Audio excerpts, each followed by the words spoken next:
السلام عليكم خوتي خواتاتي، مرحبا بكم مره اخرى معايا في قناه اسراء للطبخ والديكور. اليوم ان شاء الله جيت معكم بوصفه جديده بتحليه رائعه ممكن تقدموها كطارت في اعياد الميلاد. كتجي روعه، كتجي من اروع ما يكون. اكيد وليداتكم غادي تعجبهم.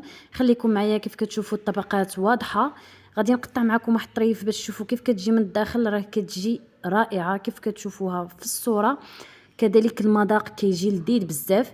نتمنى انكم تتبعوني الفيديو الاخير باش تعرفوا على المكونات وطريقه التحضير. وكنعتذر بزاف على هذا التعطيل لمده اسبوع ما شاركت معكم حتى وصفه لظروف صحيه. اذا هذه هي الشكل ديال التحليه ديالنا او لا الطارطه ديالنا بارده. كتجي على هذا الشكل هذا. هانتوما كيف كتشوفوا الطبقه ديال البسكوي، الطبقه الاولى والطبقه الاخيره كيجيو على هذا الشكل هذا. كتجي واضحه منظر. كيف كتعرفوا راه العين كتاكل قبل من الكرش. اذا نتبعوني الفيديو. صراحه طريقه مبسطه وتحليه جد رائعه. اول حاجه كنبدا بها، خديت هذا الاطار هذا. ممكن تاخذوا نتوما اي اطار متوفر عندكم، ممكن دائري، ممكن على شكل قليب، ممكن يعني كتختاروا نتوما اللي متوفر عندكم ممكن تستعملوه. عندي هنايا خديت بسكوي اي نوعيه متوفره عندكم. غادي نديرها في الزلافه اللي درت فيها قهوه سريعه الذوبان وخليتها في الثلاجه حتى بردات. صافي وغنستف البسكوي ديالي على هذا الشكل هذا. كنستف وحده وحده حتى كندير طبقه اولى. صراحه انا لقيت عندي واحد الفج خفيف ما بين التبصيل وما بين الاطار اللي استعملت، وخفت انني فاش ندير الطبقه الاولى ديال الكريمه خفت انها تخرج لي من الجوانب. وخديت هنا عندي واحد شويه ديال الكريم شونتيي اللي مطربه من قبل. ممكن ديروها، ممكن تستغناو على هاد المرحله هذه. فقط هاد المرحله ديال الشونتيي فقط باش انها كدوك البليصات اللي مفتوحين كيف كتشوفوا في الفيديو باش يتسدوا. هنا خديت واحد النوعيه اخرى ديال البسكوي اللي معموله بالكوك. فقط كغيرت المذاق ودرت طبقه اخرى ديال البسكوي اللي درتو كذلك في قهوه سريعه الذوبان اعتذر. صافي خليته على جنب ودزت باش نحضر الطبقه الاولى اللي درت فيها اطرو ديال الحليب. درت كذلك 4 المعالق ديال سكر سنيده، ممكن ديروا 3 فقط. معلقه صغيره ديال قهوه سريعه الذوبان. درت 2 معالق ديال الكراميل. كيف قلت لكم ممكن دوك 2 معالق ديال الكراميل تعوضوهم في بلاصه السكر سنيده اللي ما كيبغيش الحلاوه بزاف، وبهذه الطريقه ما جاتش حلوه بزاف. صافي ودرت 6 المعالق عامرين ديال المايزينا اولا ممكن ديروا كريم باتيسير. ودرت 2 ساشي ديال الفلون رويال بنكهه البنان. صافي خلطت الخليط ديالي وخليته فوق النار حتى ولا عليا على هذا القوام هذا، حتى ولا عاقد بهذا الشكل هذا.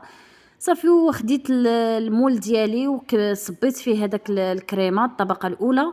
غادي نخليها حتى كتشد راسها في المطبخ، وغادي ندخلها للثلاجه تبرد مزيان، تقبط راسها مزيان، وندوزو نحضروا الطبقه الاخيره.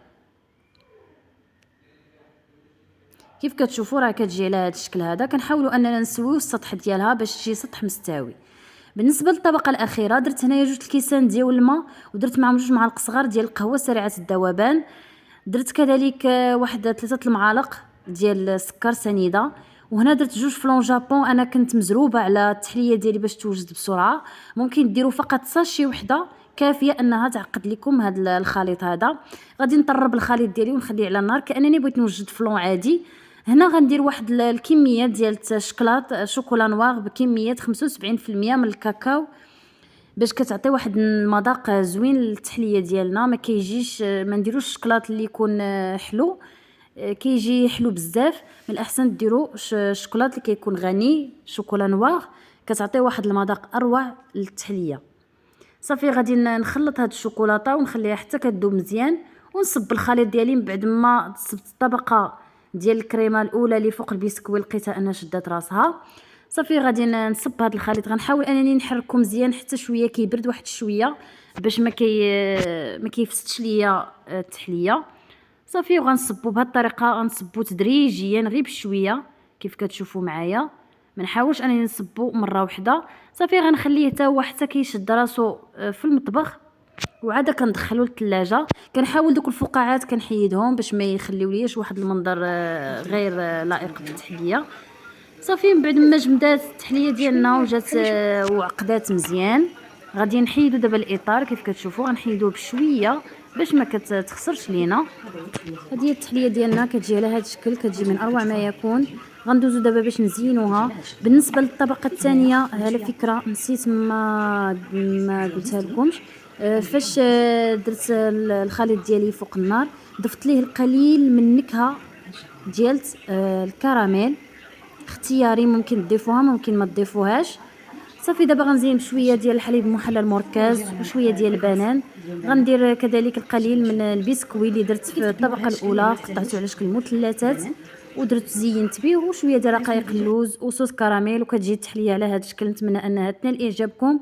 الى عجبتكم وصفه اليوم نتمنى انكم تخليوا لي تعليقاتكم، ما تنسونيش بلايك، وما تنساوش تشتركوا، تبارطاجوا القناه مع الاصدقاء باش تعمل فائده. اللي ما مشتركش نتمنى انه يشترك ويفعل الجرس باش يوصلكم ديما الجديد. وكنشكركم بزاف على حسن المتابعه، ونتلاقاو ان شاء الله في وصفه قادمه بحول الله.